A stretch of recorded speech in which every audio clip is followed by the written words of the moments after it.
The name's Matt Cobb, director Twisted Vampire. Go! Come on, bring it on. Lay it on me, baby. What do you want to know? Why did you direct Twist of the Vampire? Why did I direct Twist of the Vampire? Fucking genius, ain't he? I got hired to. They said, can you direct this movie? I said, fucking A. What was it about the story you liked? I didn't like any of it. It was a piece of shit, you know? It's like that, most of the crap I direct.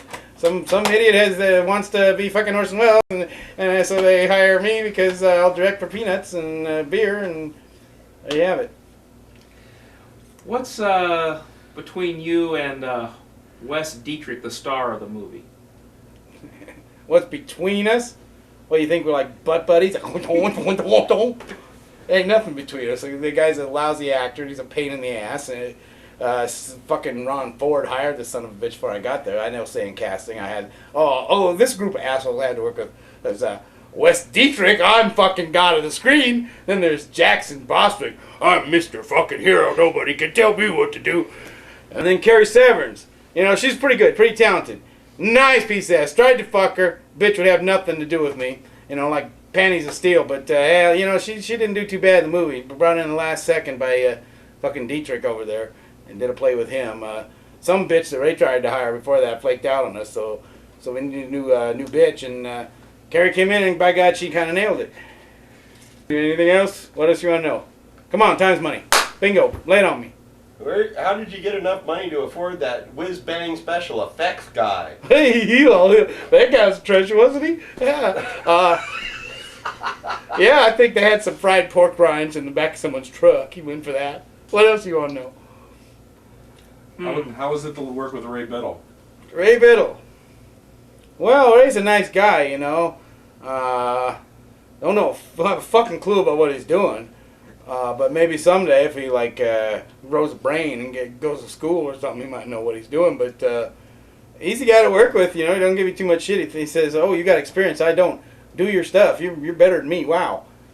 So yeah, he's the least painful of all these fuckers. Wes Dietrich is an asshole. I think I've said that before. Oh, he's a funny guy. Fuck. Oh, gee, Mac, leave Wes alone. Oh, let him go. Thank you. What's going on, Tom? Mac was just attacking Wes Dietrich again. It's like the third time in the last 4 hours. I mean, he can't freaking keep his hands off of anybody. How is it working with Richard Lee? Richard Lee. Guy's a lawyer. He's a shark in shark's clothing. You know, he's like a prostitute. He gets paid to get people off. I guess he helped write the story for this thing. Well, he can't be all good.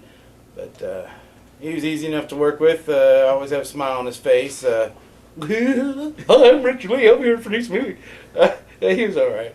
One of the lesser fuckers of the fuckers. Well, there's rumors that you hit on everybody on the crew at least once. I ain't a queer motherfucker. Then why are you fondling the frog at the moment? I ain't a queer motherfucker. Well, you got. You said I'm a homo? And you can even ask me about Ron fucking Ford. How's it like to work with Ron Ford? Who? Ron Ford and I go back a long time. Yeah, that's what everyone says. And, well, we never really got along too good, but some reason we seemed glued together like two fucking cats or something. I was talking about Ron Ford. The son of a bitch. One thing I'll say, he's a total prick. You know, he's just a misguided fool, a total menace to society. But the guy's got talent. He's a motherfucker can direct. I tell you what. Even though we've always had our difference, he used my name as one of his characters' names in the movie Mark of Dracula. So I use a clip from that and this by homage to the one time when he wasn't a complete dick. But anyway, well, he's nothing like me. He's a wise ass son of a bitch. What's your next project? Mac! Ow! Stop it! Ow! Dang it! Stop! Oh! Stop! Oh my gosh. Mac again? Yeah, the freaking guy tried to bite me. I mean, he should have been the freaking vampire. What'd you do to subdue him? Well, he's on the floor and he's holding his nuts. So. Well, you think you can get him back in there so he can get into his chair? Do you want me to try? Yeah. Okay. No, I'm not going to apologize. Don't bite my foot! Here, just get in the chair, you freaking drunk. My next project? Yeah.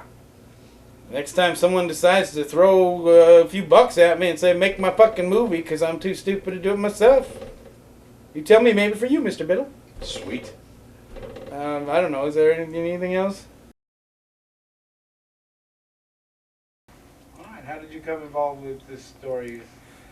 Well, back in 2001, Eric Robert Hunter and I came up with an idea of writing a little story about a vampire. Vampires are often overdone. Nothing special about that, nothing unique. But we wanted to do something just a little different to see if we could make it where a vampire hunter is actually what appears to be the vampire at the very beginning, and it takes the audience through the story to find out that the antagonist, you don't know who it is until the very end, who happens to actually be the vampire. Just a twist on it at the end. We did not want to turn it into a long, boring feature. We just wanted to make it very short, so that way the audience would just understand the story, follow it, and not have the story and the plot line dragged out too long. So you approached Ron Ford with this project, or did he come to you, or how did this work? Well, I approached Mr. Ron Ford. He wasn't interested in it. He didn't really care much about the story, so I had to take it to Mr. Cobb, and Matt Cobb, he was enthusiastic. He loved the story from start to finish. I know he says he hated it and thought it was terrible, but he doesn't mean that. He actually loved the story. He's just being modest. Huh, well, that's his way of expressing modesty? Yes. So you really enjoyed working with Mr. Cobb? Oh, I enjoyed it a lot. I thought he was a terrific director. This Ron Ford a-hole, on the other hand, I don't know. He keeps getting in trouble, you know? I really liked Mr. Cobb. I mean, I don't know what's going on between the two of them. Well, It's none of my business.